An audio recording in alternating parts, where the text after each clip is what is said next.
kemakmuran.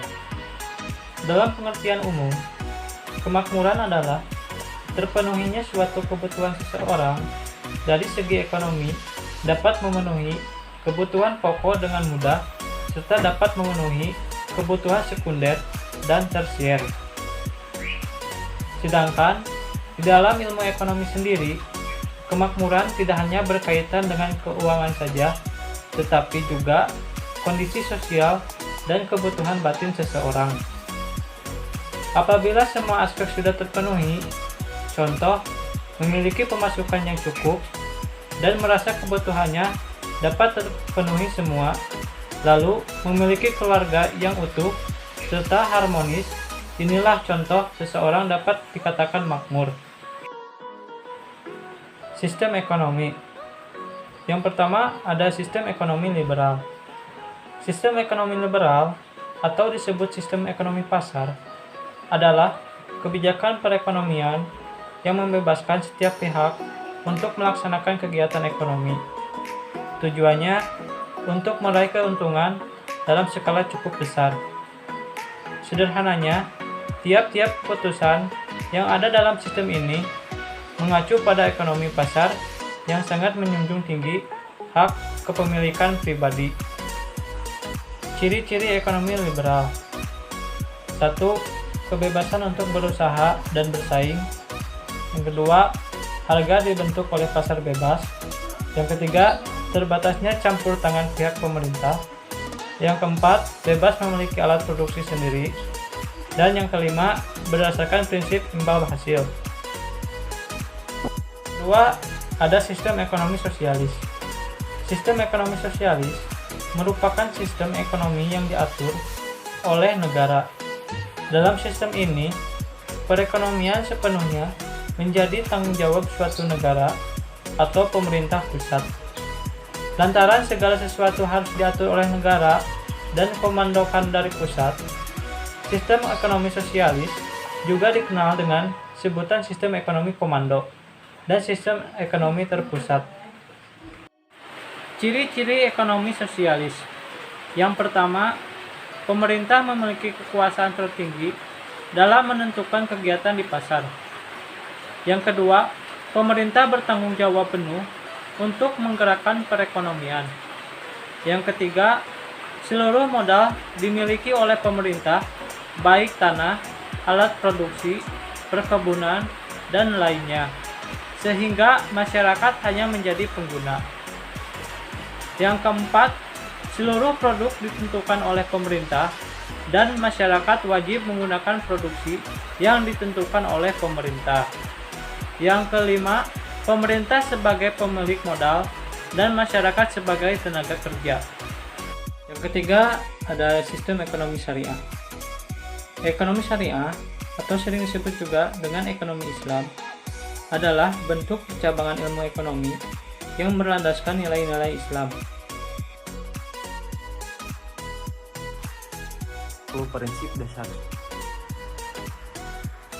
Prinsip dasar ekonomi syariah.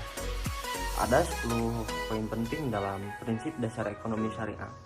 Yang pertama yaitu keimanan. Dalam kegiatan perekonomian, baik individu maupun kelompok harus memegang erat prinsip ini agar perjalanan ekonomi sesuai dengan yang telah diterapkan dalam Islam. Jadi segala aktivitas ekonomi syariah harus mengacu pada ketauhidan, keimanan, dan ketakwaan terhadap Allah Subhanahu wa Ta'ala. Yang kedua yaitu memberikan manfaat. Ekonomi yang berlandaskan syariat Islam ada tujuan yang lebih dari itu, yakni ekonomi kemaslahatan dan memberikan manfaat bagi kehidupan masyarakat yang lebih luas lagi. Kegiatan ekonomi syariah diharapkan mampu meningkatkan taraf kehidupannya lebih tinggi lagi. Poin ketiga, sumber daya manusia.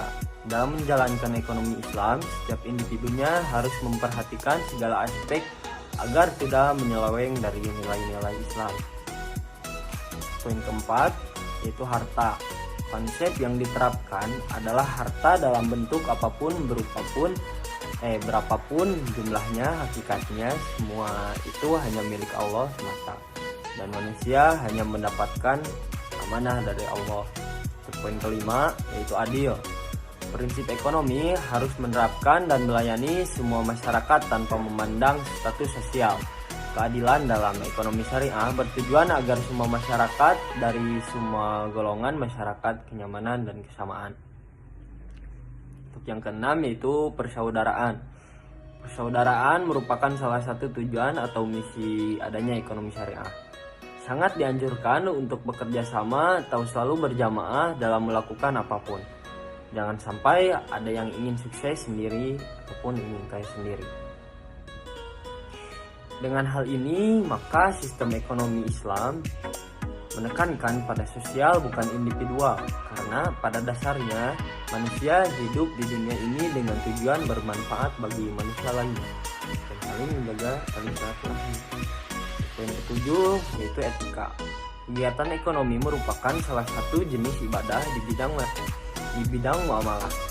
Maka dari itu, setiap kegiatan ekonomi syariah harus dilandasi dengan etika norma yang baik sesuai dengan ajaran Islam. Yang kedelapan, melibatkan pemerintah. Ekonomi Islam atau syariah harus mentaati peraturan yang telah ditetapkan oleh pemerintah selama itu tidak menyeleweng dengan ajaran atau nilai-nilai Islam.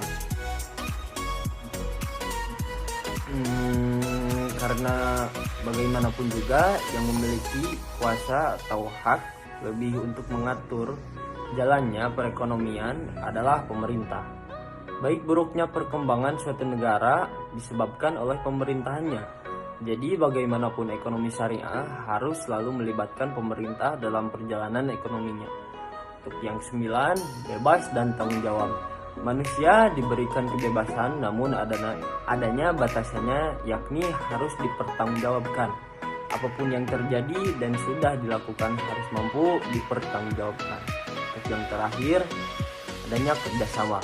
Kerjasama merupakan salah satu hal yang wajib dilakukan seperti layaknya sholat.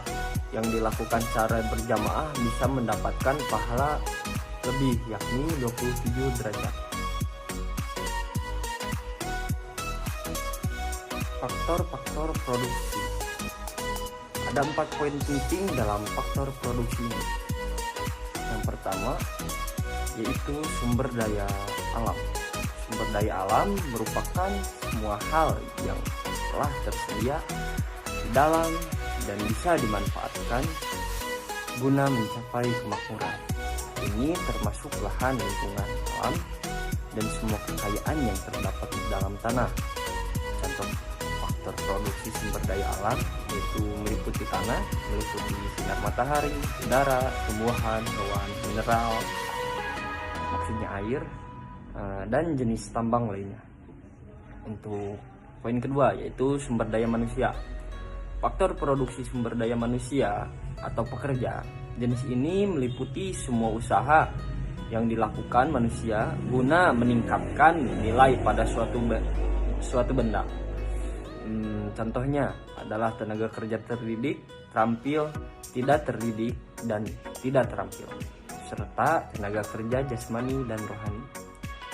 Yang ketiga yaitu sumber daya modal. Modal merupakan sarana yang bisa digunakan untuk menghasilkan suatu produk. Tidak harus tentang uang. Modal juga bisa berupa barang yang telah dihasilkan atau alat produksi. Contoh dari modal yaitu modal tetap, lancar, modal sendiri atau asing, modal individu dan publik, serta modal konkret dan abstrak. Yang terakhir yaitu sumber daya keterampilan manajerial. Kewirausahaan atau manajerial juga perlu diikut sertakan dalam faktor produksi.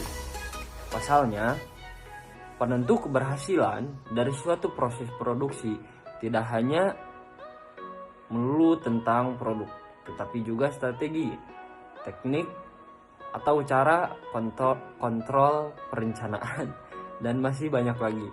Aspek ini termasuk pembukuan, pemasaran, distribusi, hingga observasi terkait pasar.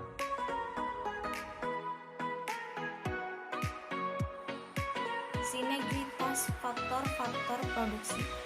Dalam ilmu ekonomi, faktor produksi adalah sumber daya yang digunakan dalam sebuah proses produksi barang dan jasa.